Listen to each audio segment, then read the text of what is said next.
তোমার দলের তো খুব চাপ, না রয়েছে ভুতুড়ে ভোটার, না পাচ্ছে অবৈধ অনুপ্রবেশকারীরা ভোট দেওয়ার সুযোগ। হ্যাঁ ভাইজান, যা চাপে আছি কি আর বলবো। দিকে দিকে হিন্দুরাও তো এক হচ্ছে, এটা হতে দেওয়া যাবে না। খালা, কি করছো এই বিষয়ে?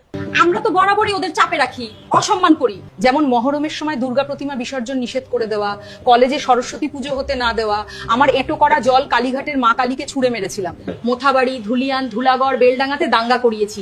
এত কিছু করেছি শুধুমাত্র যাতে সনাতনীরা ভয়ে থাকে, তাদের মনে যাতে একটা আতঙ্ক থাকে। কিন্তু এই ভয় ওদের মন থেকে চলে যাচ্ছে, তারা একজোট হচ্ছে।